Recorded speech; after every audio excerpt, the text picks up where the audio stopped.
आपल्या देशाला स्वातंत्र्य मिळवून देण्यासाठी ज्यांनी आपलं आयुष्य वेचलं, ज्यांनी आपल्या जीवाची बाजी लावली, ज्यांनी आपल्या प्राणांचं बलिदान दिलं, त्या स्वातंत्र्य सैनिकांना मी विनम्र अभिवादन करतो, त्यांना भावपूर्ण श्रद्धांजली अर्पण करतो।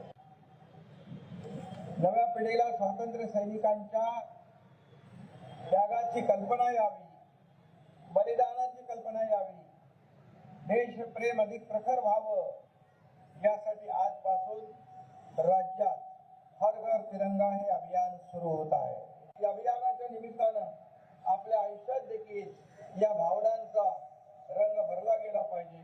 राज्याच्या सर्व जिल्ह्यांमध्ये हे अभियान उत्साहानं आणि जल्लोषात साजरं झालं पाहिजे। या उपक्रमामुळे देशभक्ती